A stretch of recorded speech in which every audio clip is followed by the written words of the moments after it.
afternoon. We are, I don't know, day 16, something like that. And we are in a very, very surreal place in more ways than one.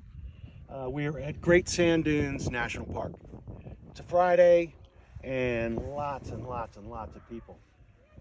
Basically, they come into the park. The park is small, and they come into the park, they go down to an area called the Dunes, and they park, and it's all the way down the road. People park, and then they come across this stream, which comes from the mountains, which I'll talk about in a little bit, and then they all just walk up this dune.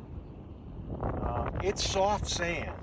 For somebody like me with bad hips and a bad knee, it's not the kind of place that I'm going to go hiking. More importantly, look out there.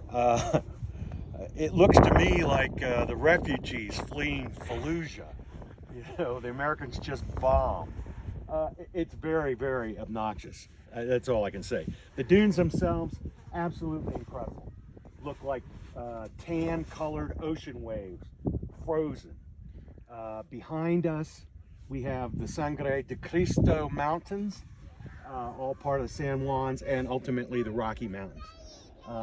They wrap around this entire national park. The national park ends right over here. I mean, in terms of how big the dunes are. So it's a small park. It's a really, really small park. And frankly, the only place you really access it is this the refugee trail.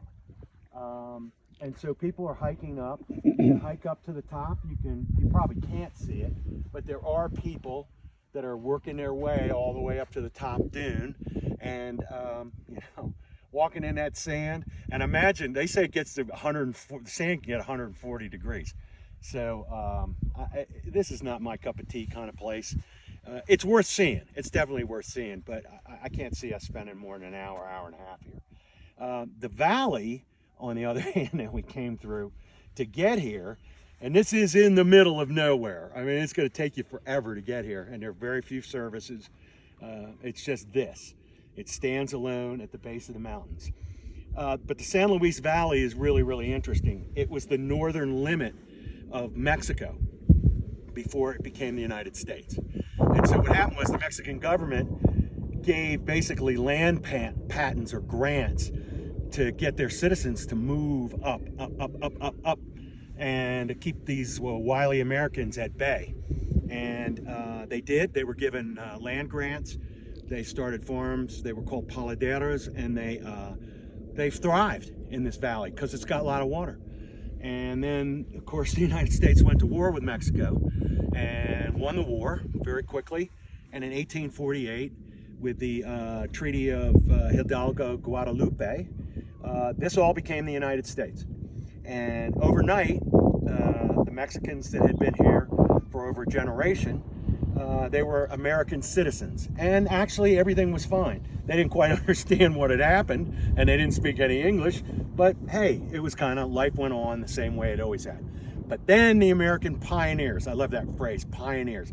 The pioneers came into the San Luis Valley, and they basically said to these people that have been there for many, many, many years, you got any paper? You got any paper to prove you own this land?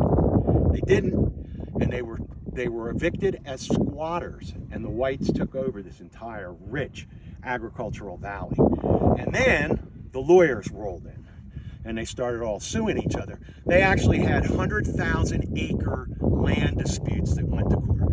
And I guess you don't need to wonder who won those lawsuits. The pioneers won the lawsuit.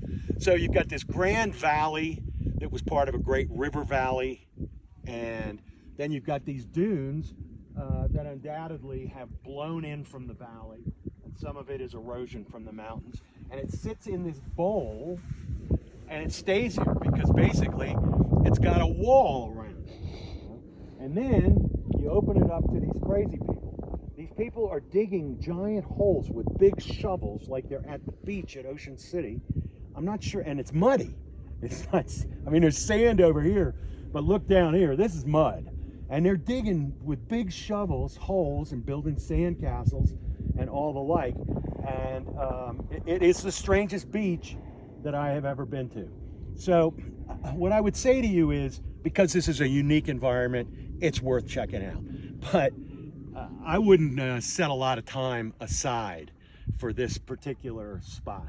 It's a park that's unique. You're not going to see any place in the United States probably like it.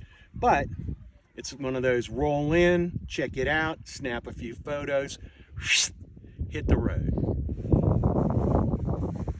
I'm gonna do a pan. I have never seen anything so fucking weird, Jimmy. I mean, it's just exponentially fucking weird.